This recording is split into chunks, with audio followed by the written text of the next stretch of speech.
খুব মনোযোগ দিন। সন্তান সন্ততি পিতামাতার চাইতে বেশি ভালোবাসবে। একটা সন্তানকে তার বাবা মা কলিজার ভিতর থেকে ভালোবাসে, বাহির থেকে না। একবারে কলিজার ভিতর থেকে একজন বাবা মা সন্তানটাকে ভালোবাসে। দেখেন, সন্তান বাবা মাকে কষ্ট দেওয়ার পরেও বাবা মা সন্তানকে ভুলে যেতে পারে না। খুব মনোযোগ দিয়ে, সন্তান বাবা মাকে ভুলে যায়, কিন্তু বাবা মা সন্তানকে ভুলতে পারে না। এজন্যই পারে না, বাবা মার শরীর থেকে সন্তানের গঠন হয়, বাবা মার শরীর থেকে সন্তানের গঠন হয়। এই সন্তানটা বাবা মার একটা বডির জাস্ট একটা অংশ। তিলে তিলে তিলে তিলে মা রক্ত পান করে এই সন্তানটা বড় হয়। মায়ের রেহেমের ভিতরে মা রক্ত, গোশত, পানি, অক্সিজেন, নাইট্রোজেন দিয়ে মায়ের শরীরের জাস্ট থেকে অংশ থেকে সন্তানকে তৈরি করা হয়। এই জন্য সন্তান ভুলে গেলেও বাবা মা ভুলে না। বাবা মা কলিজা থেকে সন্তানকে ভালোবাসে। নবীজি ডাক দিলেন, উম্মত, আমি নবীকে ওইভাবে ভালোবাসবে তুমি তোমার সন্তানকে কলিজা দিয়ে যেরকম ভালোবাসো, তার চাইতে বেশি পরিমাণে আমি নবীকে ভালোবাসতে হবে। মুহতারাম উপস্থিতি, খুব মনোযোগ দিয়ে, একটা গাভী বাচ্চা হয়েছে। ওই বাচ্চাটাকে আপনি কোলে নিয়ে যদি সারা চকরিয়ার মাঠে ঘুরেন, গাভীর গলার রশি কেটে দিলেন, কিন্তু গাভী পালায় না, আপনার পিছে পিছে সারা চকরিয়া ঘুরবে। কেন ঘুরবে জানেননি? গাভীর কোলে, আপনার কোলে গাভীর বাচ্চাটা।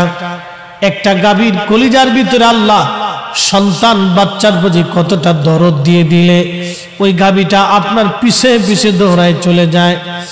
ও বন্ধু, মাঝে মধ্যে ডিসকভারি চ্যানেলগুলির মধ্যে দেখবেন একটা বনের হরিণ তার ছোট্ট বাচ্চাকে বাঁচানোর জন্য বাঘের সাথে লড়াই করে। একটা গরু তার ছোট্ট বাচ্চাকে বাঁচানোর জন্য সিংহের সাথে লড়াই করে, নিজের জীবন দিয়ে দেয় বাচ্চা বাঁচানোর জন্য। আরে একটা বনের পশু যদি কলিজার ভিতর থেকে তার আওলাদকে ভালোবাসে, একটা মানুষ কলিজার ভিতর থেকে তার সন্তানকে ভালোবাসে। নবী বললেন, তুমি যদি তোমার সন্তানের চাইতে বেশি পরিমাণে আমি নবীকে ভালোবাসতে পারো, তাহলে তুমি ঈমানের লজ্জ তুমি খুঁজে পাবে। একবার জোরে বলা যাবে কি সুবহানাল্লাহ।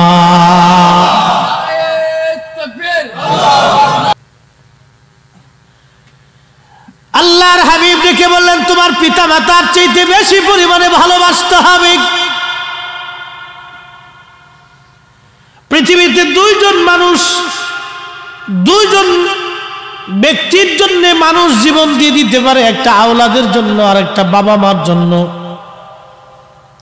একটা আওলাদের জন্য আর একটা বাবা মার জন্য মানুষ নিজের জীবন দিয়ে দিতে পারে। ও বন্ধুগণ, হযরত নবীজি ডেকে বলেন, ঈমানের লজ্জত যদি পেতে চাও, তোমার পিতা মাতার চাইতে বেশি পরিমাণে ভালোবাসতে হবে। এমনকি পৃথিবীর এমন কোন ব্যক্তিবর্গ নাই, পৃথিবীর সমস্ত মানুষের চাইতে আমি নবীকে বেশি পরিমাণে ভালোবাসতে হবে। যদি ভালোবাসতে পারো, ঈমানের স্বাদ তুমি পেয়ে যাবে। আর যদি ভালোবাসতে না পারো, ঈমানের স্বাদ তুমি কখনোই পাবে না। এই জন্য সিদ্দিক আকবরের স্মরণে যেহেতু মাহফিল, ওনার একটা কথা বলে দিয়ে যায়।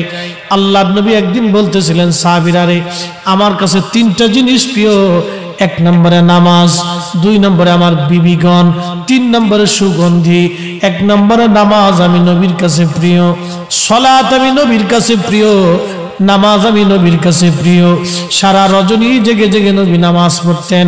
নামাজ পড়তে পড়তে পা ফুলে যাইতো। আম্মা জান আয়েশা একদিন ডেকে বলেন, ইয়া রাসূলুল্লাহ, আপনার আগে পরে সব গুনাহগুলি মাফ, আপনার তো কোনো গুনাহ নাই নবী গো, তারপরও কেন আপনি এইভাবে নামাজ পড়েন?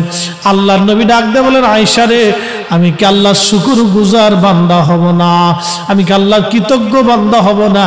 আমি কি রব্বে কারীমের দরবারে কৃতজ্ঞতা প্রকাশ করব না রে আয়েশা? আল্লাহর হাবিবের কাছে প্রিয় ইবাদতের নাম হলো সালাত, নামাজ। নামাজ হলো খুব দামি ইবাদত, পছন্দের ইবাদতের নাম সালাত, নামাজ। কঠিন মেহশরের মাঠে আল্লাহর আরশে মুআল্লা ছাড়া কোনো ছায়া থাকবে না, ওই ব্যক্তিকে আল্লাহ ছায়া দিয়ে দিবে যে ব্যক্তি নামাজ পড়ে মসজিদ থেকে বের হয়ে আসার পরে তার হৃদয়টা মসজিদের মধ্যে ঝুলিয়ে রেখে আসে। যে ব্যক্তি মসজিদ থেকে নামাজ পড়ে বের হয়ে আসার পরে তার হৃদয়টা মসজিদের মধ্যে ঝুলিয়ে রেখে আসে, অর্থাৎ নামাজ পড়ে বের হয়ে আসার পরে আবার অন্তরটা নামাজের জন্য উদগ্রীব থাকে, কখন আবার নামাজে যাব। এই লোকটা আরশে মুআল্লার নিচে আমার আল্লাহ তার জন্য জায়গা বরাদ্দ করে দিবে। একবার জোরে বলা যাবে কি সুবহানাল্লাহ। আল্লাহর নবী বলেন উম্মত কিয়ামতের আলামত ৭২টা। প্রথম নম্বর আলামত হলো আমাতুস সালাহ, আমার উম্মত নামাজ মেরে ফেলবে, উম্মত নামাজ ছেড়ে দিবে, নামাজ ভুলে যাবে, নামাজ পড়তে যাবে না, নামাজ ছেড়ে দিবে। উম্মত নামাজ ভুলে যাবে, নামাজ, সালাত সালাত সালাত। বুনিয়াল ইসলাম আলা খামসিন শাহাদাতি আল্লাহ ইলাহা ইল্লাল্লাহু ওয়াহদাহু লা শারীকা লা ওয়া আশহাদু আন্না মুহাম্মাদান আবদুহু ওয়া রাসূলুহু ওয়া ইকামিস সালাহ ওয়া ইতাইজ যাকাত ওয়াল হজ্জি ওয়া সাওমি রমাদান। নবীজি বললেন ইসলামের বেনা হলো 5টা, স্তম্ভ হলো 5টা। প্রথম নম্বরে কালেমা, তাওহীদের সাক্ষ্য এবং রিসালাতের সাক্ষ্য। 2 নম্বর হলো সালাত। তাওহীদের রিসালাতের সাক্ষ্যের পরে সবচেয়ে বড় ইবাদতের নাম হলো সালাত, নামাজ। নামাজ নামাজ, উম্মত নামাজ ছেড়ে দিবে, নামাজ ছেড়ে দিবে, সালাত। নামাজ প্রতিষ্ঠিত করবে উম্মত, সালাত, নামাজ নামাজ নামাজ। কোন ব্যক্তি যদি সঠিক মতো নামাজ পড়ে, কিয়ামতের মাহশরের কঠিন দিনে আল্লাহ সর্বপ্রথম জিজ্ঞেস করবে বান্দা নামাজের হিসাব দিয়ে যাও। যখন আল্লাহর বান্দা নামাজের হিসাব কষে দিবে, বাকি হিসাবগুলি আল্লাহ আর তাকাবেন না, আল্লাহ ক্ষমা করে দিবে। না হয় না, আরো জোরে বলেন সুবহানাল্লাহ। শুকরিয়ার মুসলমান, সালাতের হিসাব যখন বান্দা বুঝাই দিবে, আল্লাহ পাক আর কোনো হিসাব দেখবে না, সঙ্গে সঙ্গে রব্বে কারীম মাফ করে দিবে। হা হা, সালাত, নামাজ বড় দামি ইবাদত, নামাজ, নামাজ বড় দামি ইবাদত, নামাজ, সালাত। আল্লাহর নবী বলেন উম্মত আমার কাছে সর্বপ্রথম প্রিয় হলো সালাত, এরপরে প্রিয় হলো আমার বিবিগণ, আমাদের স্ত্রীগণ, আমার স্ত্রীগণ। আল্লাহর নবীর 11 জন বিবি ছিল, আমাদের 11 জন আম্মা জান ছিল। মতান্তরে 14 জন আম্মা জান ছিল, আমাদের 11 জন মা জননী ছিল। আল্লাহ কোরআনে বললেন আন-নাবিয়্যু আউলা বিল মুমিনিনা মিন আনফুসিহিম, আমার নবী মুমিনদের জানের চাইতে অধিক প্রিয়। একবার জোরে বলবেন কি সুবহানাল্লাহ। আন-নাবিয়্যু আউলা বিল মুমিনিনা মিন আনফুসিহিম, মুমিনের জীবনের চাইতে বেশি প্রিয় হলো নবী। সুবহানাল্লাহ হবে। মুমিনের জীবনের চাইতে বেশি প্রিয় হলো নবী, নবী নবী নবী। ওয়াজওয়াজুহুম উম্মাহাতুহুম, আর আমার নবীর বিবিগণ হলো মুমিনের মা। জোরে বলবেন কি মারহাবা। মুমিনের মা, নবীর বিবিগণ আমাদের মা, আমাদের মা, আমাদের মা, আমাদের মা, মা মা। সর্বপ্রথম মায়ের নাম খাদিজাতুল কুবরা তাহেরা তয়্যিবা। সুবহানাল্লাহ বলবেন। তাহেরা তয়্যিবা, পবিত্রা, পবিত্রা ছিলেন, পবিত্রা। খুব মনোযোগ দিয়ে প্রিয় নবীজির পছন্দের বিবিগণ হলো পছন্দের। আল্লাহর নবী বলতেন উম্মত আমার কাছে পছন্দ হলো আমার বিবিগণ। এর অর্থ মানে এটা না যে নবীজি নারীদের প্রতি আসক্ত ছিল, বিষয়টি এরকম না। কিন্তু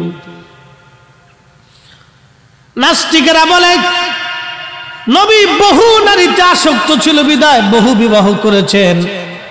আসলে ওদের জন্মের ভিতরে বাবা ভেজাল আছে।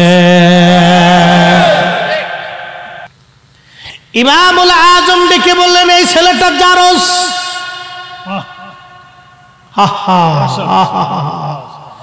এই ছেলেটা জারস। উলামা ইকরাম বলেন হুজুর কি বললেন আপনি, ছেলেটা কেন জারস হলো? ইমামুল আজম ডাক দিয়ে বললেন দেখো আমরা এতগুলি আলেম এক জায়গায় বসে আছি, কেউ আমাদের মাঝ থেকে কোনো বালক বল নিতে সাহস করলো না, কিন্তু এই ছেলেটা বেয়াদবের মতো এসে আমাদের মাঝ থেকে বলটা থাপা দেনি, বেয়াদবের মতো চলে গেল। খোঁজ নিয়ে দেখো এই ছেলেটার জন্মে ভেজাল আছে।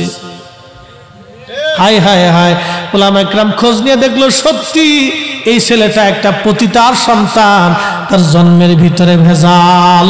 আল্লাহর ওলিদের কথা কখনো মিথ্যা হতে পারে না, কথা বলেন ঠিক কিনা? হো চকরিয়ার মুসলমান, নাস্তিকেরা বলে নবীজি বহু নারীতে আসক্ত ছিলেন বিদায় বহু বিবাহ নবী জীবনে করেছে।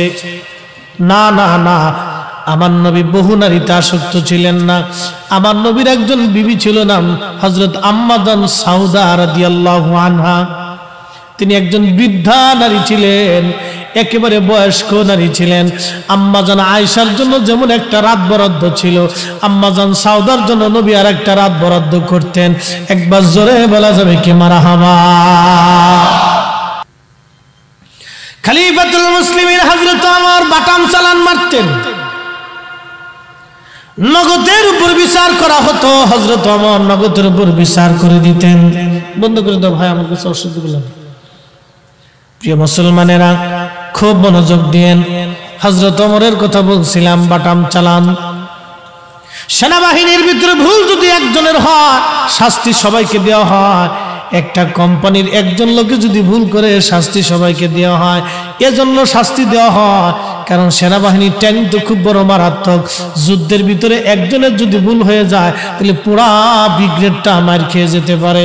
এই জন্য সবাইকে সমান তলে শাস্তি দিয়ে দেওয়া হয় যাতে কেউ ভুল না করে। ইসলামের শাস্তির বিধান এরকম হবে, ভুল করতে হবে, ভুল হয়ে যাবে, শাস্তি বিধান চালু হয়ে যাবে। কোনো কাহিনী টাহিনী নাই। শাসন ব্যবস্থা যদি হযরত ওমরের মতো হতো, আমার দেশের চুরি ডাকাতি রাহাজানি খুন খারাপি এই সব কিছু বন্ধ হইয়া আমার দেশের মানুষ তারের মতো সোজা হয়ে যাইতো। কথা বলেন ঠিক কিনা? হ্যাঁ ভাইরা আমার, খুব মনোযোগ দিয়ে। এই অবস্থা আমাদের সমাজে আজ চলতেছে। রন্দে রন্দে ভেজাল, রন্দে রন্দে সমস্যা, রন্দে রন্দে প্রবলেম। আহা, সেই দিন কোথায় চলে গেল? হযরত ওমরের জীবনের একটা কথা আপনাদেরকে শোনাই, না কষ্ট হবে আপনাদের? আহা, হযরত ওমরের জমানাতে একদিন হযরত ওমর বসে আছেন, কত বড় পার্লামেন্ট। হযরত ওমরের পার্লামেন্টের নাম মসজিদে নববী। বারান্দা ছিল মাটির ধুলার তক্তের উপরে বসে থাকতেন। ধুলার তক্ত। হযরত ওমরকে খোঁজার জন্য রোমান থেকে একজন দূত আসছে।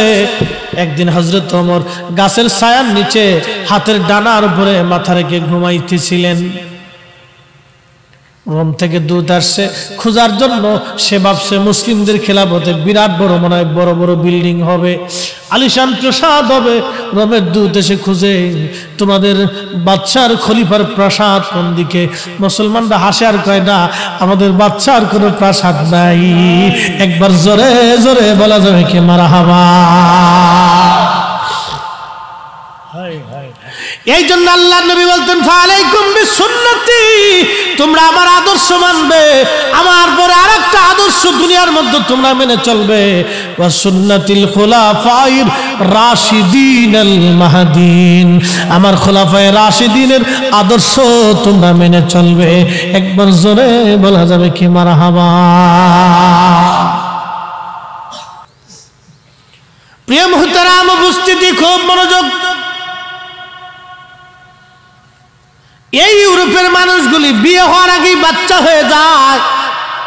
এখন আমার প্রশ্ন, এই ছেলেরা বড় হয়ে গেল, তাদেরকে কি লেখাপড়া দেওয়া হয় যে আমার বাংলাদেশে মুসলমানের ঘরে জন্ম নিয়া বিরিয়ানির ভিতরে পচা গোশত দেয়, মুসলমানের ঘরে জন্ম নিয়া আমার দেশে বিরিয়ানির ভিতরে এসে মেডিসিন মেরে দেয়, যা খাইলে বিরিয়ানি স্বাদ হবে কিন্তু ক্যান্সারের রোগ হবে, কিডনি পচে যাবে, লিভার নষ্ট হয়ে যাবে, ব্লাড ক্যান্সার হবে, এমন তারপরে ফরমালিন ফলের মধ্যে মেরে দেয়।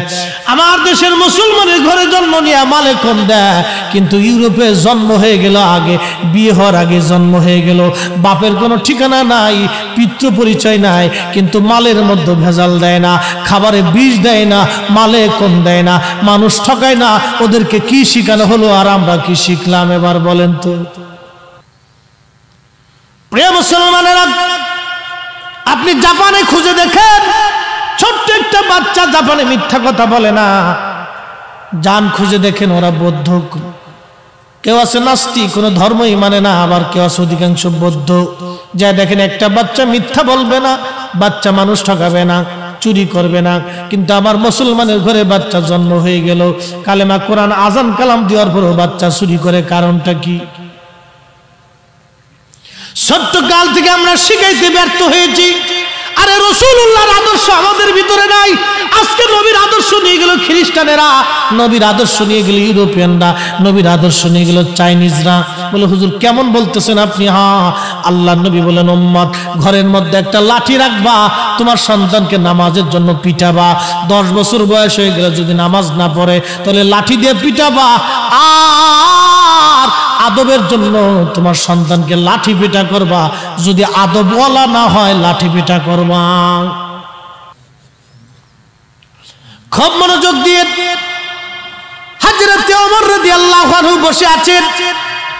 হযরত ওমর বসা, এমন সময় ধুলার তক্তে, কি একটা তক্ত, কত বড় বাদশা, সারা পৃথিবীর অর্ধেক জাহানের খলিফা হযরত ওমর, যার নাম শোনার পরে রোম বাদশারা পর্যন্ত থরথর করে কাঁপতেন যে না, পৃথিবীর সবার সাথে যুদ্ধ করা যাবে, হযরত ওমরের সাথে যুদ্ধ করা যাবে না। পার্সিয়ান সাম্রাজ্য, রোম সাম্রাজ্যের বড় বড় রাজারা থরথর করে কাঁপতেন যে না, হযরত ওমরের সাথে যুদ্ধ করা যাবে না। ও মুসলমান, গভীর মনোযোগ। তার একটা বাদশাহী পার্লামেন্ট ছিল, এই পার্লামেন্টের নাম মসজিদে নববী। তিনি যেখানে বসতেন মসজিদে নববীর বারান্দা, আর যে আসনে বসতেন সে আসনের নাম হলো মাটির আসন। ধুলার তক্তে চড়ে সারা পৃথিবী শাসন করেছে, ধুলার তক্তে চড়ে সারা পৃথিবী শাসন করেছে। একবার জোরে বলা যাবে কি সুবহানাল্লাহ? হযরত ওমর রাদিয়াল্লাহু আনহু বসে আছেন, লোকের একটা ছেলেকে ধরে নিয়ে আসছে, একটা ছেলে, একটা যুবক ছেলেকে ধরে নিয়ে আসছে। ও যুবক বন্ধুরা, কথাগুলি ভালো করে শুনে যাবেন। লোকের একটা যুবক ছেলেকে ধরে নিয়ে আসছে। যুবক ছেলেকে ধরে নিয়ে আসার পরে হযরত ওমর জিজ্ঞেস করলেন, লোকেরা তোমরা এই যুবক ছেলেটাকে কেন ধরে আনছো? লোকেরা বলল, হুজুর সে আমাদের বৃদ্ধ বাবাকে হত্যা করেছে, এই জন্য আমরা তো ওমরের দরবারে নিয়ে আসছি, আল্লাহর ফয়সালা অনুযায়ী আমরা বিচার চাই, সে আমাদের বাবাকে হত্যা করেছে, আপনার আদালতে নিয়ে আসছি। হযরত ওমর রাদিয়াল্লাহু আনহু বলেন, যুবক তুমি কি তাদের বৃদ্ধ বাবাকে মেরে ফেলছো?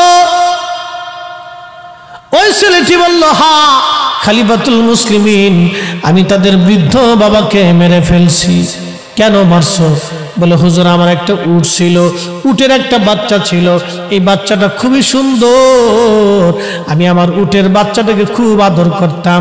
এই উটের বাচ্চাটা খেলাধুলা করতে করতে এই বৃদ্ধের খেজুর বাগানে যাওয়ার কারণে বৃদ্ধ একটা পাথর মেরে আমার উটের বাচ্চার চোখ বের করে দিয়েছে। আমি সহ্য করতে না পেরে আমি একটা পাথর হাতে নিয়ে বৃদ্ধের মাথা বরাবর মেরেছিলাম। আমি ইচ্ছা করে মারি নাই, তাকে শাস্তি দেওয়ার জন্য আমি পাথর মেরেছিলাম রাগান্বিত অবস্থায়, কিন্তু পাথরটা মাথায় আঘাত করার কারণে বৃদ্ধ সহ্য করতে না পেরে সে মারা যায়। হযরত ওমর বললেন, যুবক তুমি ইচ্ছা করেই মারো আর অনিচ্ছা করেই মারো, হত্যা তোমার দ্বারা সংগঠিত হয়েছে, আল্লাহর ফয়সালা অনুযায়ী আমি তোমাকে মৃত্যুদণ্ড দেব। ছেলেটি বলল, হুজুর আল্লাহর ফয়সালার কাছে মাথা পেতে দিলাম, আল্লাহর ফয়সালার কাছে মাথা পেতে দিলাম, কিন্তু আমাকে 3টা দিনের জন্য আমাকে দয়া করে জামিন দিয়ে দেন, আমাকে 3টা দিনের জন্য জামিন দেন। হযরত ওমর বললেন, যুবক তুমি জামিন দিয়ে কি করবে? বলে, হুজুর আমার বাবা ইন্তেকাল করার আগে আমার ছোট ভাইয়ের জন্য কিছু সোনা দানা টাকা পয়সা আমার কাছে আমানত দিয়ে যায়। আমিরুল মুমিনিন, আমি ওই সোনা দানা টাকা পয়সাগুলি সুন্দর করে মাটির মধ্যে পুঁতে সিন্ধুকে ভরে রেখে দিয়েছি, আমি ছাড়া পৃথিবীর আর কেউ জানে না।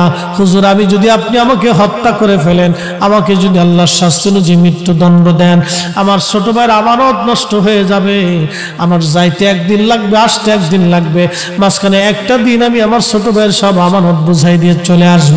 হুজুর আমার আব্বাজান ইন্তেকালের সময় আমার কাছে আমার ছোট ভাইয়ের আমানত আমার আব্বাজান দিয়ে গিয়েছিলেন, আমার জন্য আব্বা বরাদ্দ করেছিলেন, ভাইয়ের জন্য করেছিলেন।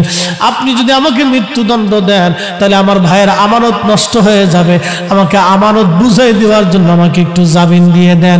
একবার জোরে বলা যাবে কি মারহাবা। হযরত আবু যর গিফারি রাদিয়াল্লাহু আনহুর বিবি টিলার উপরে তাকায় দেখলেন একটা বণিক দল আসে, নেমে এসে বললেন, স্বামী আমার একটা বণিক দল আসতেছে। আবু যর বললেন, বিবি রে সময় আমার শেষ, রাসূল বলেছে আমার জানাজায় বহু মানুষ আসবে। সুবহানাল্লাহ, কি হবে? রাসূল বলেছে আমার জানাজায় বহু মানুষ আসবে, অতএব আজকে এখনই আমার সময়, বিদায়ের পালা এসে গেছে। বিবি ক্ষমা করে দিও, সারাটা জীবন তুমি আমার সঙ্গে নিঃস্ব নিঃসম্বলে একাকী নির্জনে কাটাইছো, খেয়ে না খেয়ে দুইজনে আমি কাটিয়েছি। আহা, রাসূলের দুনিয়া বিরাগী সাহাবী ছিলেন হযরত আবু যর। আবু যর রাদিয়াল্লাহু আনহু দুনিয়া বিরাগী একজন সাহাবী ছিলেন। ইন্তেকালের সময় তার কাফনের কাপড় দেওয়ার মতো কিচ্ছু ছিল না। সাহাবীদের জীবনের দিকে তাকাইলে, আমাদের দিকে তাকাইলে সাতা মুসলমানই মনে হয়। সাহাবায়ে কেরামের জীবনের দিকে তাকে, আমাদের জীবনের দিকে তাকাইলে মুসলমানই মনে হয় না, নিজেকে মনেই হয় না যে মুসলমানের কাতারে আছি। সারাটা জীবন নির্জনে কাটিয়ে দিলেন রাসূল কারীমের সাহাবী। কতটা কলিজার ভিতরে ইয়াকিন রাসূলের প্রতি, নবী বলেছে তাই হবে। হা হা হা, রাসূল কারীমের প্রতি সাহাবীর ইয়াকিন কি ছিল? রাসূল বলেছে সেটাই হবে। আমরা সেই নবীর ইলম নিয়ে প্রশ্ন তুলি, নাম দিছি বিরাট বড় মুনাজারে আযাম। ওটা মুনাজারে আযাম। হাবিবে কিবরিয়া হুজুর করিম সাল্লাল্লাহু আলাইহি ওয়াসাল্লাম বলেছেন, ওই বণিক দলের যিনি প্রধান ছিলেন তিনি হযরত আব্দুল্লাহ ইবনে মাসউদ রাদিয়াল্লাহু আনহু, দুনিয়ার সবচেয়ে বড় মুফতি। ওই বণিক দল নিয়ে তিনি ওই রাস্তা দিয়ে যাচ্ছিলেন, দেখলেন হযরত আবু যর গিফারি মৃত্যু সজ্জায় আসলেন। আবু যর মারা গেল, উন্ডা সুন্দর কাফন দাফনের ব্যবস্থা করে কবর খনন করে বিরাট বড় বণিক দল নিয়ে হযরত আব্দুল্লাহ ইবনে মাসউদের ইমামতিতে আবু যর গিফারির জানাজার নামাজ হয়ে গেল। নবী যা বলেছিলেন তাই হয়েছে, একটা শব্দ মিথ্যা হয় নাই। একবার জোরে বলা যাবে কি ইয়া রাসূলুল্লাহ? নারে তাকবীর, নারে রিসালাত, শাহেনশাহে মদিনা। হ্যাঁ, কি করে বুঝাবো আপনাকে বলেন তো? এই জন্য আল্লাহ বলছেন, আমিনু ঈমান আনো কামা আমানান নাস। আমার নবীর সাহাবীরা যেইভাবে ঈমান আনছে তোমরা সেভাবে আনো। হ্যাঁ, সেভাবে ঈমান আনো। আমার রাসূলের সাহাবীরা যেইভাবে ঈমান আনছে তোমরা সেভাবে ঈমান আনো। ক্বালু, সেদিন মূর্খরা, মুনাফিকেরা, কুফাররা বলেছিল, নুমিনু কামা আমানাস সুফাহা, আমরা কে নির্বোধদের মতো ঈমান আনবো। সেদিন হযরত বেলালকে নির্বোধ বলেছিল, ওয়াসাল কারনিকে নির্বোধ বলেছিল, সুমাইয়াকে নির্বোধ বলেছিল, খাব্বাবকে নির্বোধ বলেছিল, গরিব গরিব মুহাজির আনসার সাহাবীদেরকে তারা নির্বোধ বলেছিল। আল্লাহ তার কঠোর জবাব দিয়ে বলেছিলেন তার রাব্বি করিমের ভাষায়, আলা সাবধান, ইন্নাহুম হুমুস সুফাহা, তোরা যারা আমার নবীর সাহাবীদেরকে নির্বোধ বলতেছিস তোরা নির্বোধ, তোরা নির্বোধ। আজকেও যারা রাসূল করিমের সাহাবা ইকরামকে গালি দেয় ওরাও নির্বোধ, ওরাও নির্বোধ। কথা বলেন ঠিক না বেঠিক? প্রিয় মুসলমান, খুব সাবধান।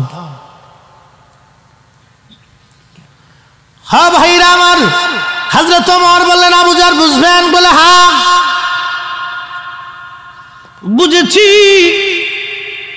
চলে গেল যুবক, 3 দিন পরে ফিরে আসবে।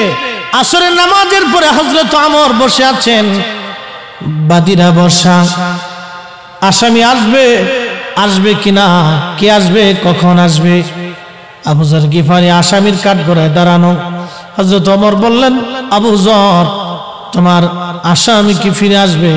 আবু যর বললেন হ্যাঁ, সন্ধ্যা ঘনিয়ে আসার আগে আমার মন বলে যুবক ফিরে আসবে। তখন সাহাবা একরাম কেঁদে ফেললেন, ও বাদীরা মামলা উঠাও।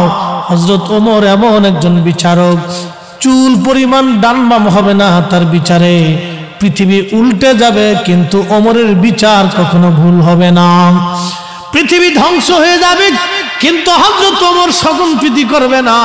শোনো, একটা যুবকের জন্য নবীর আজকে দামি সাহাবী আজকে মারা যাবে। নবী একটা যুবকের জন্য আল্লাহর নবীর একজন দামি সাহাবী আজ মারা যাবে। না না না, তোমরা মামলা উঠে নাও। বাদীরা বলল না, বাবার হত্যার ফয়সালা টানতে আসছি, আমরা ফয়সালা ছাড়া ফিরে যাব না, আমরা ফিরে যাব না। হ্যাঁ চকরিয়ার মুসলমান, চকরিয়াবাসী, সেই দিন কিছুক্ষণ পরে সূর্য ডুবে যায় যায়, লালিমা বর্ণ ধারণ হয়ে গেছে, একেবারে কুসুমের মতো, ডিমের কুসুমের মতো লালিমা হয়ে গেল। এমন সময় যুবক হাঁপাইতে হাঁপাইতে দৌড়েছে, সবার সামনে সালাম দিলেন, আসসালামু আলাইকুম রাহমাতুল্লাহ, আমিরুল মুমিনিন, আমি ফিরে এসেছি আমার ভাইয়ের আমানত রক্ষা করে। আপনি আপনার হাত আল্লাহর বিধান কার্যকর করতে পারেন। হযরত আবু যর, 3 দিন আপনাকে কষ্ট দিয়েছি, ক্ষমা করে দিবেন। আজকে 3 দিন আপনি ব্যতিব্যস্ত ছিলেন আমার জন্য চিন্তায়, আমি আমার ভাইয়ের হক আদায় করে আমি ফিরে চলে আসলাম। পুরা দরবার তখন শান্ত, কোনো শব্দ নাই। হযরত ওমরের চোখ বেয়ে বেয়ে পানি পড়তে লাগলো। এমন একটা ভালো ছেলে আজ মারা যাবে। আল্লাহ পাক বাদীদের হৃদয়ের ভিতরে তখন দয়া সৃষ্টি করে দিলেন। বাদীরা ডাক দিয়ে বলল, আমিরুল মুমিনিন, যে ছেলেটা তার ভাইয়ের হক আদায় করার জন্য হযরত ওমরের মৃত্যুর কাঠগড়া থেকে ফিরে বাড়ি পর্যন্ত যাওয়ার পরে আবার ওমরের মৃত্যুর কাঠগড়ায় ফিরে আসতে পারে, এই ছেলেটা আমাদের বাবাকে ইচ্ছা করে মারে নাই, ও বড় আমানতদার, সে ভুলবশত হত্যা হয়ে গেছে হুজুর। আমরা এই মামলা উত্থাপন করলাম, এই আসামির প্রতি আমাদের আর কোনো মামলা নাই, আমরা তাকে ক্ষমা করে দিলাম। আমিরুল মুমিনিন হযরত ওমর যাতে তাকে ক্ষমা করে দেয়। হযরত ওমর হেসে দিয়ে বললেন, যাও, বাদীরা যখন ক্ষমা করে দিয়েছে ওমরের কাঠগড়া থেকে, আমি তাকে নিষ্কৃতি খালাস করে দিলাম। একবার জোরে বলা যাবে কি মারহাবা? সালাতুন ইয়া রাসূলুল্লাহ,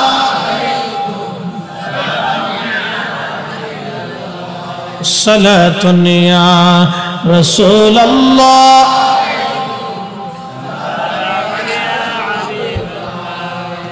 খবর লয়া রাসূলুল্লাহ, খবর লও মেরে মৌলা মেরে আকা, তুনিয়া রাসূলুল্লাহ আলাইকুম সালামুন ইয়া হাবিবাল্লাহ আলাইকুম।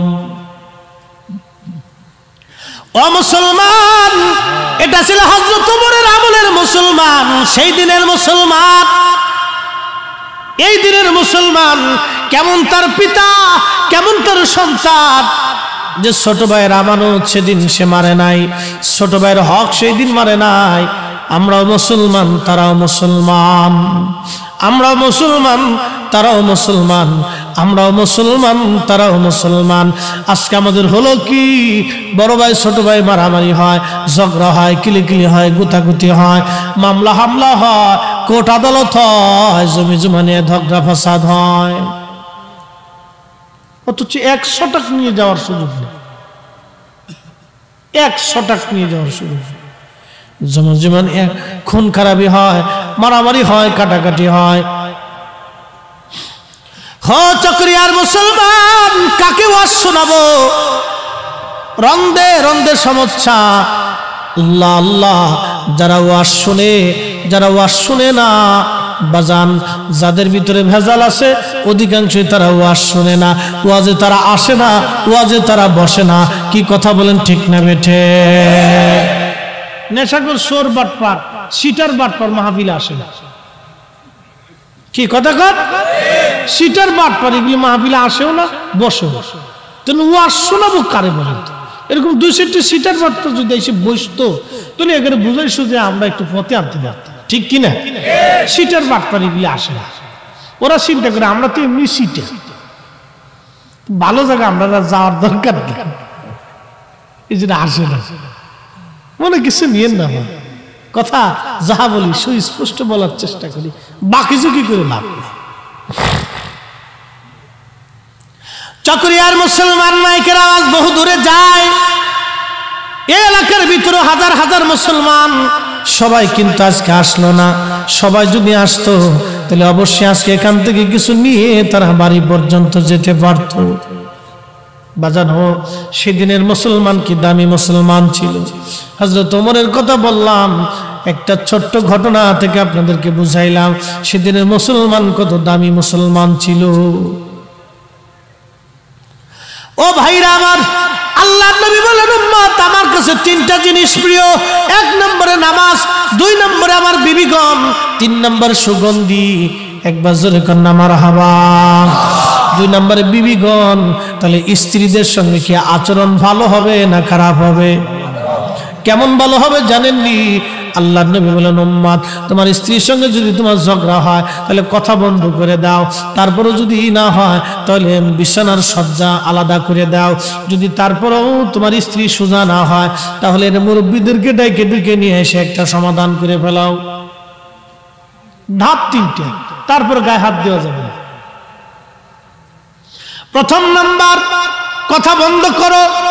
যদি তোমার স্ত্রী তারপরেও সোজা না হয় তারপরে তুমি তার সাথে বিছানা আলাদা করে দাও।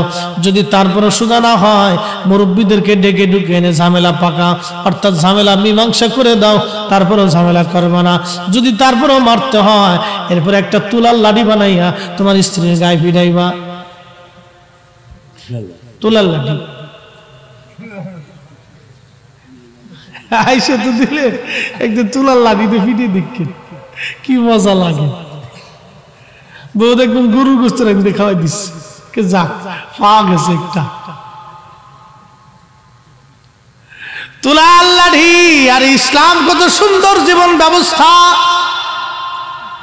স্ত্রীর গায়ে হাত দিতে নবী কেন নিষেধ করলেন জানেন কি? বিবিরা, মেয়েরা আমাদের অধীনস্থ। আল্লাহ তাদেরকে আমাদের অধীনস্থ করে দিয়েছেন। হা হা, স্ত্রীদেরকে আল্লাহ আমাদের অধীনস্থ করে দিয়েছেন। তারা আমাদের অধীনস্থ, আমাদের চোখের আনন্দ দেয়, মনের আনন্দ দেয়, আমাদের জীবনের আনন্দ দেয়, আমাদের সুখে দুঃখে ডানে সামনে পিছনে থাকে। কি কথা বলেন না কেন, ঠিক কিনা?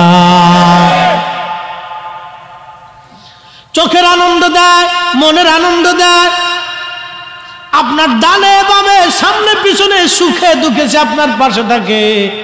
এই জন্য স্ত্রী আপনার অধীনস্থ।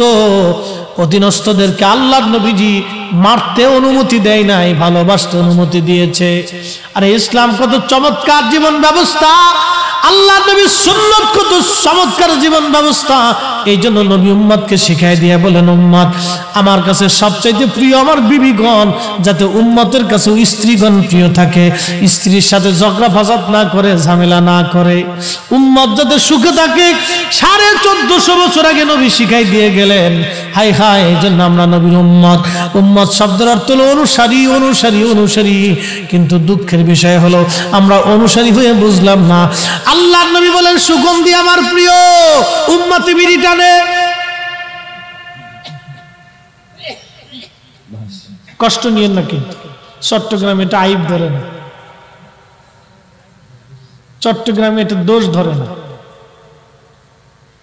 আল্লাহ রসুলের কাছে প্রিয় হলো সুগন্ধি। সুগন্ধি, সুগন্ধি লাগাবেন, সুগন্ধি। এটা আল্লাহ রসুলের কাছে খুব প্রিয় ছিল। একসাথে বলা যাবে মারহাবা। আমাদের দেশে বুকে হাত বেঁধে নামাজ পড়ে এক দল আছে না, এটার এক মৌলবী ওয়াজ করছেন নবীজি আমাদের মতো মানুষ ছিলেন বিদায় নবীজির মুখ থেকে দুর্গন্ধ আসতো। হ্যাঁ না, কুত্তা তো আরো ভালো।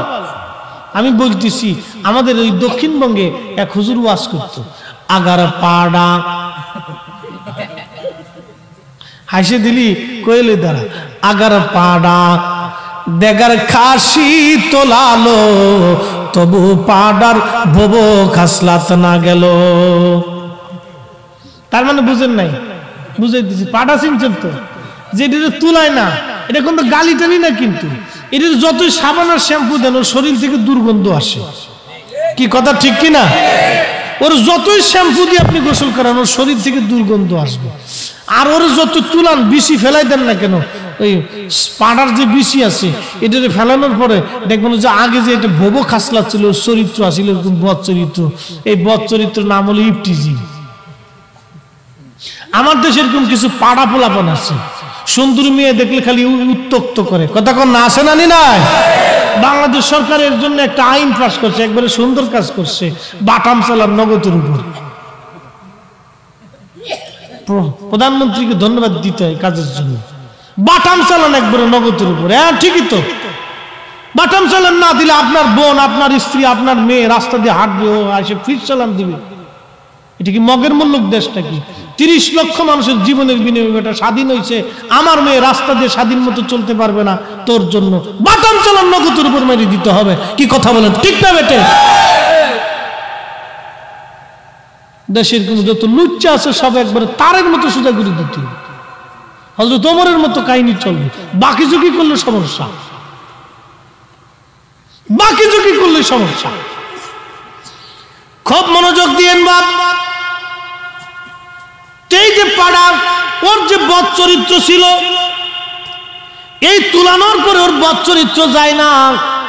তো ভাইজান বদ আকীদা এমন একটা জিনিস যত আপনি বুঝান এটা সহজে যায় না। কি কথা কন না কেন?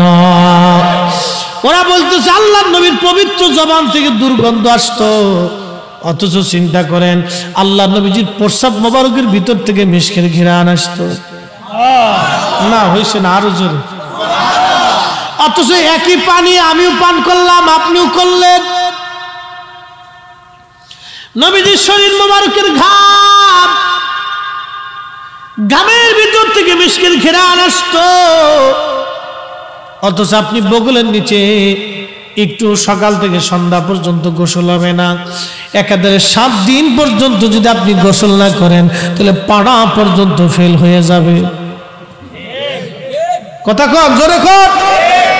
আমাদের দেশে একদল আছে কোনটা মোসার কোনটা দাঁড়িয়ে নিজেও জানে না, গাঁজা মাজা খাইয়া 1 বছর পর্যন্ত গোসল করে না, চুল দাঁড়িয়েও ঠিক মতো কাটেও না, চাষেও না, বগল তলাও চাষে না, নাম দিছে আমরা ফকির।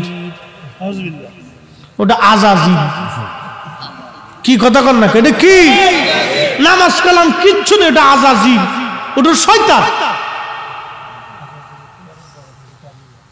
এটা আজাজিলের চেয়ে নিকৃষ্ট। শয়তান ওরে দেখলে হাসে আর কে, ওরে বাপ তুই দে আমার সাথে বড় চিটা।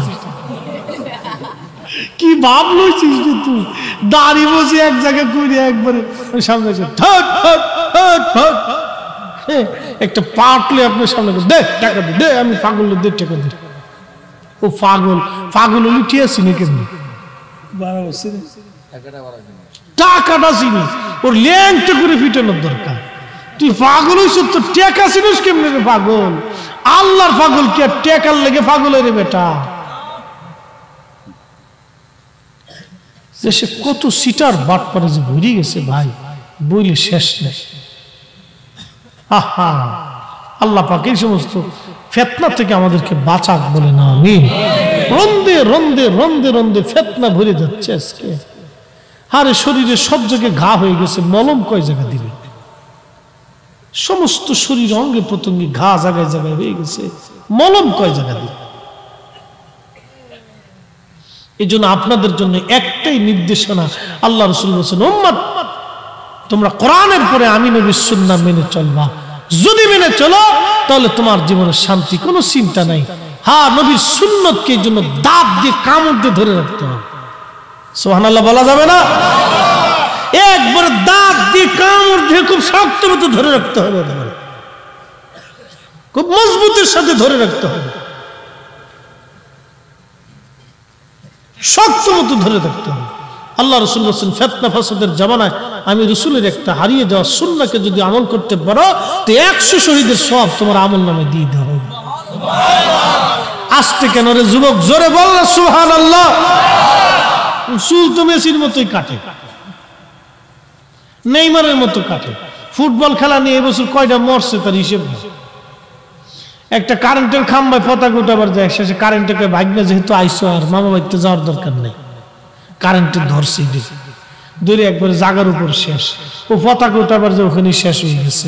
আহা, নিজের কত সুন্দর জীবনটা একটা দেশের পতাকা উঠাইতে যে মরে গেল।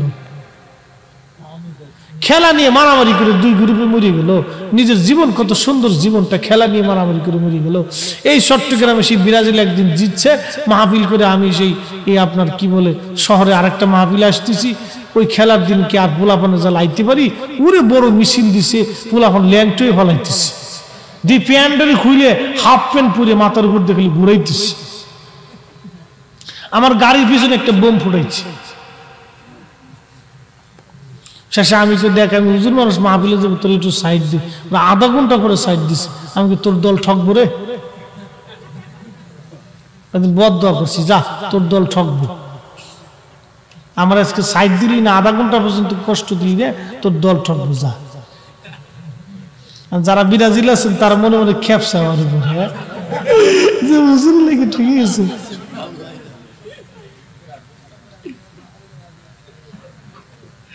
আমি কোন দলে না, যেটা জিতবো এটার দলে শুধু যাইছে। এই সমস্ত আমি যে দল চল নিয়ে এগুলো নিয়ে মাথায় টেনশন বাড়ানোর কোন দরকার আছে? কতটি ঘুমের ওষুধ খেয়ে শীতেও ঘুমাইছি ঠগার পরে। ঠক আল্লাহ রাসূল বলে, আল মারু মা মান হাব্বা, তুমি যারে ভালোবাসো তার সাথে তোমার হাসর নাসর হবে। এই জন্য আমরা আল্লাহর ওলিদেরকে ভালোবাসি। কথা বলেন ঠিক না বেঠে? ওলিদেরকে ভালোবাসি, ওলিদের সাথে আমাদের হাসর নাসর হবে, ওলিদের সাথে আমাদের হাসর নাসর হবে। ও বাবা মুসলমান, খুব মনোযোগ দিয়ে যান। আল্লাহ নবী বলেন, 3 নাম্বার আমার কাছে প্রিয় হলো সুগন্ধি। সুগন্ধি আমার কাছে প্রিয়, সুগন্ধি আমার কাছে প্রিয়, সুগন্ধি। এই জন্য আপনারা সুগন্ধি ব্যবহার করবেন। আতর আল্লাহ নবীর কাছে এটা খুব প্রিয়। শুধু সুগন্ধি হলেই হবে না, আপনাকে সবসময় পবিত্র থাকা লাগবে, অজু হালতে থাকা লাগবে, অজু পবিত্রতা অর্জন করা লাগবে আপনার। হযরত আবু বকর বলেন, ইয়া রাসূলুল্লাহ, আমার কাছে 3টা জিনিস প্রিয়। নবীজি বললেন, কি বলো? আবু বকর বলেন, ইয়া রাসূলুল্লাহ, আপনার পবিত্র নূরানি চেহারা মোবারকের দিকে তাকায় থাকা আমার কাছে প্রিয়। একবার জোরে বলা যাবে কি মারহাবা? আমি জানি প্রেমে পাগল সে তো মদিনা, প্রেমানলে পুরে মরি, প্রেমানলে পুরে মরি, ওহে রব্বানা। আমি জানি প্রেমে পাগল সে তো মদিনা। সালাতুন ইয়া রাসূলুল্লাহ আলাইকুম সালামুন ইয়া, সালাতুন ইয়া রাসূলুল্লাহ আলাইকুম সালামুন ইয়া হাবিবাল্লাহ আলাই। ও ভাইরা আমার, সাহাবায়ে কেরামের আদর্শ আমাদের নিতে হবে, নবীজির আদর্শ নেওয়া লাগবে। এই জন্য যদি শান্তি পেতে চান, আল্লাহ নবীর সুন্নাত ছাড়া বিকল্প কোনো রাস্তা নাই। আছে? কোনো রাস্তা নাই। নবীর আদর্শ খুঁটে খুঁটে খুঁটে খুঁটে আমাদের মধ্যে নিতে হবে। আমাদের ছোট ছোট বাচ্চাদেরকে নবীর আদর্শ শিখাইতে হবে, আমাদের মেয়েদেরকে নবীর আদর্শ শিখাইতে হবে, আমাদের স্ত্রীদেরকে নবীর আদর্শ শিখানো লাগবে। এই জন্য আমি আমার যুবক বন্ধুদেরকে বলবো, বন্ধু বিয়ে করার দিন থেকে সুন্নত পালন শুরু হবে। বলে হুজুর কোনটা? বিয়ে করতে যাবেন সুন্নত তরিকায়, বউ নিয়ে আসবেন সুন্নত তরিকায়, বিয়ে হবে সুন্নত তরিকায়। এক নম্বরে যৌতুক হারাম। যৌতুক কি? চট্টগ্রামে আরাম,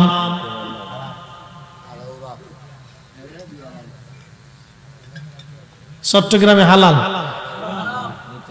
জোরে কোন চট্টগ্রামে হালাল না হারাম? কুত্তার গোশত, শুয়োরের গোশত, ওই সুদের টাকার গরুর গোশত, ঘুষের টাকার গরুর গোশত, যৌতুকের টাকার গরুর গোশত, এই তো সারছে না কামেবার। মনে কিছু নিয়ে না। পায়খানাকে পায়খানাই বলতে হবে, পেশাবকে পেশাব বলতে হবে, পেশাবকে শরবত বললে হবে না বাপ। আমি ফরিদ হিসাব মুতলে শরবত হবে না, কি বলেন? হ্যাঁ, আর আপনি মুতে দিলে এটা হারাম হবে না? কি হারাম হারামই থাকবে বাপ। শুয়োরের গোশত যেরকম হারাম, কুত্তার গোশত যেরকম হারাম, সুদের টাকা ঘুষের টাকা যেরকম গরুর গোশত একই রকম হারাম, যৌতুকের টাকার গরুর গোশত একই রকমই হারাম। ঠিক আসতে কেন জোরে বলেন? জীবনে নিয়ত করবেন বিয়ে করবেন, 1 টাকা যৌতুক দিবেন। এই খয়রাতি ব্যবসা যেন না। এটা হলো ফকিরনির ব্যবসা, সবচেয়ে নিকৃষ্ট ব্যবসা এটা। পুরুষ পুরুষের মতো থাকতে হবে, পুরুষ বেড়া বেড়ার মতো থাকতে হবে। কি কথা বলেন, ঠিক না বেটি? বেড়া বেড়ার মতো থাকতে হবে। বিয়ে করবেন, শ্বশুর বাড়ির সম্পত্তির দিকে লোক থাকবে কেন? এই ছোটল কি ব্যবসা কি জন্য থাকবে? এগুলোর জন্য না থাকে।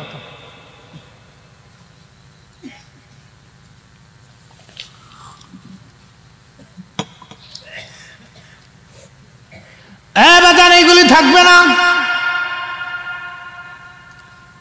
বন্ধুগণ, এইগুলি হারাম। যেগুলি হারাম হারামি। এই জন্য বিবাহটা যেন নবীজির সুন্নত তরিকা অনুযায়ী হয়। বিয়েটা যেন মসজিদের মধ্যে পড়ানো হয়, পড়ানোর পরে খেজুর যাতে ছিটানো হয়, খেজুর যাতে সবাইকে দেওয়া হয়। একবার জোরে বলা যাবে কি মারহাবা?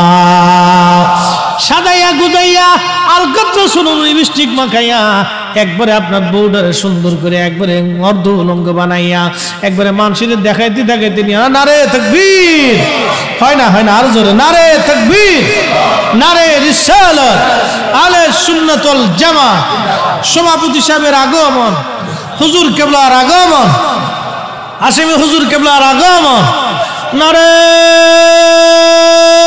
তাকবীর, আল্লামা কাজী সাদিকুর রহমান হাশিমি সাহেবের আগমন, নারে তাকবীর।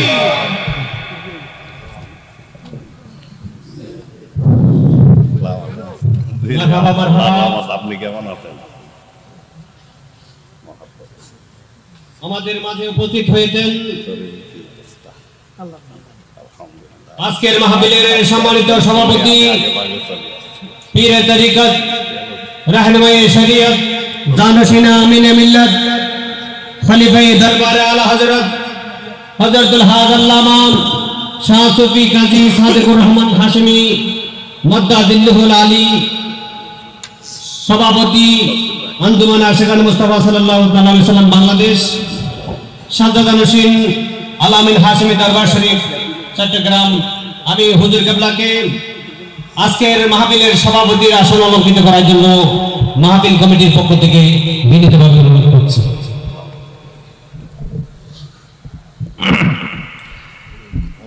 আমরা সবাই বলি মারহাবা।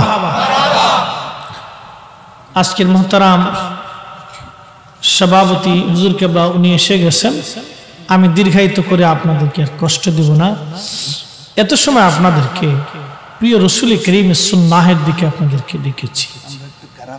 হ্যাঁ বলবো ইনশাআল্লাহ। মুহতারাম উপস্থিতি, আমাদের উদ্দেশ্য এক এবং অভিন্ন। প্রিয় ভাইরা, দুনিয়ার থেকে তো আমাদের আজ অথবা কাল কবরে চলে যাওয়া, কথা বলেন ঠিক কিনা? এই জন্য আমি আমার প্রিয় যুবক কলিজার টুকরোদেরকে বলবো, বিসমিল্লাতে জীবন সাজানোর সময় জন্য আপনাদের সুন্নতটা শুরু হয়। আপনার স্ত্রীকে মাথার থেকে পা পর্যন্ত বুরকা পরায় তারপরে নিয়ে আসবে। সারা জীবন সে পর্দার ভিতরে থাকবে, আপনাকে টেনশন করতে হবে। সে নিজে পর্দা বলি হবে, নিজের সন্তানদেরকে পর্দা বলি বানাবে, নিজের সন্তানকে আদবওয়ালা বানাবে। কি কথা বলেন, ঠিক না বেঠিক? যদি করতে পারেন তো কোনোদিন আপনাকে বৃদ্ধাশ্রমে যেতে হবে। আল্লাহু আকবার ওয়ালিল্লাহিল হামদু বিসমিল্লাহির রাহমানির রাহিম।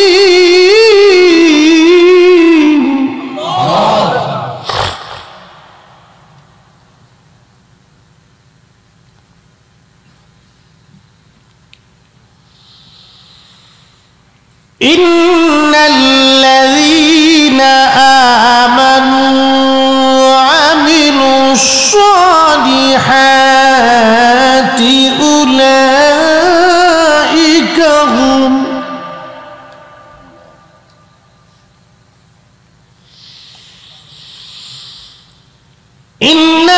ইন্নাল্লাযীনা আমানু ওয়া আমিলুশ সালিহাতি উলাইকা হুম খায়রুল বারিয়া।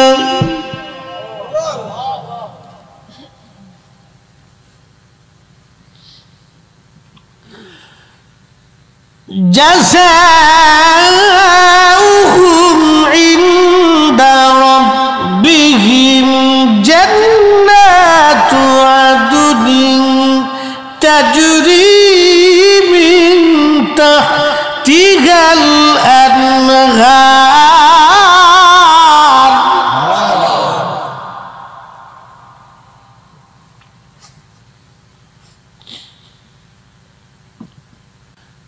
من تحتها الأنهار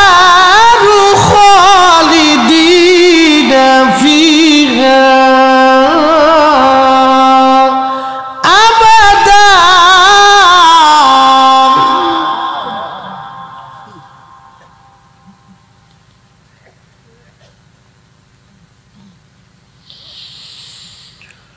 رضي الله عنهم ورضوا عنه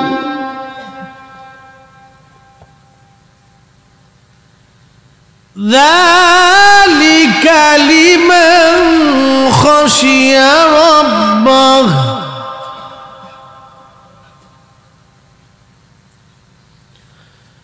صدق الله المولانا العظيم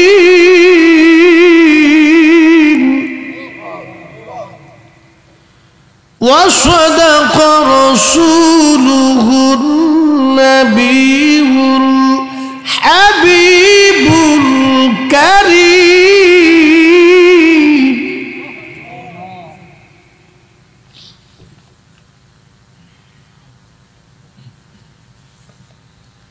মোহতারাম উপস্থিতি, খুব মনোযোগ দিন। ইন্নাল্লাযীনা আমানু ওয়া আমিলুস সালিহাতি উলাইকা হুম খায়রুল বারিয়া। একসাথে বলবেন মারহাবা। তার বাস্তব প্রমাণ ছিল আল্লামা হাশিম হুজুর। ইন্নাল্লাযীনা আমানু ওয়া আমিলুস সালিহাত, ইমানে আমলে ইমানে আমলে ইমানে ইমান আকাইদে আহলে সুন্নাতুল জামাত অনুযায়ী এই ইমানে যারা কবরে যাবে, এই আমলে যারা কবরে যাবে, উলাইকা হুম খায়রুল বারিয়া, সৃষ্টির মধ্যে তারা সেরা থাকবে। তারা দেহ থাকবে কিন্তু পচবে না। হয় না, আরো জোরে বলে, হ্যাঁ আরো জোরে বলে। এটাই বাস্তবতা। কথা বলেন ঠিক না বেঠিক? স্বর্ণের টুকরা মাটির উপরও স্বর্ণ, মাটির নিচেও স্বর্ণ। হীরা মাটির উপরও হীরা, মাটির নিচেও হীরা। মাটির উপরেও দামি, মাটির নিচেও দামি। আল্লাহর ওলি মাটির উপরেও আল্লাহর ওলি, মাটির নিচেও আল্লাহর ওলি। আল্লাহর বন্ধু মাটির উপরেও বন্ধু, মাটির নিচেও বন্ধু। আল্লাহর ওলিরা মাটির উপরেও দামি, মাটির নিচেও দামি। কথা বলেন ঠিক কিনা? আমি বলেছি না আল্লাহ বলেছে? জাযাউহুম ইনদা রাব্বিহিম জান্নাহ, আমি তাদের জন্য জান্নাত বানিয়েছি। কি বানাইছি? তাজরি মিন তাহতিহাল আনহার, জান্নাতের নিচ দিয়ে নহর প্রবাহিত, শরবত, মধু, দুধ, পানির নহর প্রবাহিত। কতদিন থাকবে? খালিদিনা ফিহা আবাদা, চিরদিন চিরদিন চিরদিন চিরদিন চিরদিন চিরদিন চিরদিন বলে দিয়ে যায় আপনাদেরকে। আহা, এমন এক জীবনের দিকে ফিরে যাচ্ছি চিরদিন, আর যে দুনিয়া থেকে চলে যাচ্ছি এটা অল্প দিন, ক্ষণস্থির। দুনিয়ার 50,000 বছর এক জায়গা করলে যত বড় হবে, হাসরের একটা দিন হবে তত বড়। বাড়ি যে ক্যালকুলেটর দিয়ে হিসাব করে দেখবেন কত দিন মাত্র পৃথিবীতে বেঁচে থাকে। হাসরের একটা দিনের তুলনায় কত সময় পৃথিবীতে আপনি বেঁচে থাকেন, শুধু এতটুকুনি হিসাব কষলে দুনিয়ার সব দিনা পানা হিসাব কষা হয়ে যাবে। বাপ কালকে থেকে সেজদায় মাথা অবনত হয়ে যাবে। হারামের জিন্দিগি থেকে হালালের জিন্দিগিতে আসতে মন চেয়ে যাবে। রসুলের মোহাব্বত কলিজার ভিতরে আনতে এমনিতে মন হয়ে গেছে। আরে রসুলের ইজ্জতের বিরুদ্ধে যাওয়া তো বড় দূরের কথা। কোন ব্যক্তির কলিজায় যদি আল্লাহর প্রতি ভয় থাকে তাহলে সে সারাটা জীবন নবীর গোলামি করেই কবরে যাবে। কথা বলেন ঠিক না ঠিক? হ্যাঁ, এটাই বুদ্ধিমানের কাজ। রাদিয়াল্লাহু আনহুম ওয়া রাদু আনহু, আল্লাহ তাদের উপরে খুশি, তারাও আল্লাহর উপরে খুশি। আল্লাহ তাদের উপরে খুশি, আল্লাহর উপরে তারাও খুশি। তারা আল্লাহকে খুশি করেছে, আল্লাহ তাদেরকে খুশি করেছে। হা হা, তারা আল্লাহকে খুশি করেছে, আল্লাহ তাদেরকে খুশি করেছে। আল্লাহকে খুশি করতে হলে আল্লাহর নবীকে আগে খুশি করতে হবে। ও আর শেষ, আল্লাহকে খুশি করতে হলে নবীকে আগে খুশি করতে হবে। আয়াত বলে হুজুরের কাছ থেকে দোয়া নিচ্ছি। قل إن كنتم تحبون الله فاتبعوني,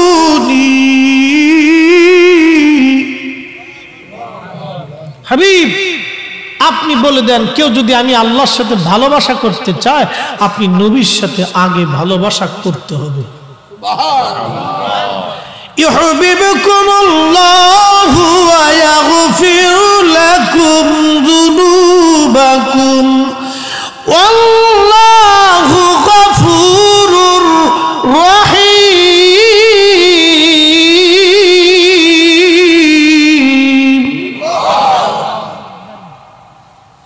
হাবিব আপনি নবীর সাথে কেউ ভালোবাসা করলে আমি আল্লাহ তার সাথে ভালোবাসা করব। শুধু ভালোবাসাই করব না, মাথা থেকে পা পর্যন্ত জীবনের সব গুনাহকে মাফ করে দিয়ে আমি পবিত্র বানাই দেব। মাটির উপরেও সেরা, মাটির নিচেও সেরা। আল্লাহকে পাইতে হলে রসুল আগে পাইতে হবে। নবী পাওয়া ছাড়া আল্লাহ পাওয়া যাবে সূত্র সহজ।